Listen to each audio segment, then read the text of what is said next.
Hey, it's Locksmith. All right, we've got your 6-button remote here. We're going to go ahead and change the battery on it. This one here, if you do have your key ring on here, it is fine. Just be careful, because when you flip your remote over, you'll notice you have this indentation here. That's where you want to get into.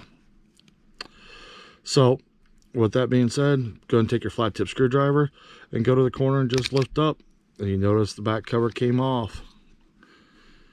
Now that it's open, go ahead and look around here, and you'll see you have a spot that gives you more of an opening than the other. Go ahead and push the battery towards here, because you want it to get it out from under that little lip right here.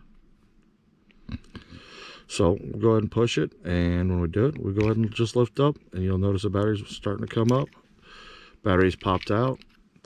This battery is a 2032 battery. These are new remotes we're using for the demonstration, so we're going to just put the same battery back in. And when you do, go ahead and push it towards that lip there. And you'll notice when you push in, push down, and it'll lock onto the little plastic pieces. Go ahead and take your remote housing, the back cover, use the back piece that has the 90 degree, that's solid. Hook it on the bottom first, like so, and squeezes the two together, and you just changed your battery. Thanks for watching SgtLocksmith, and have a nice day.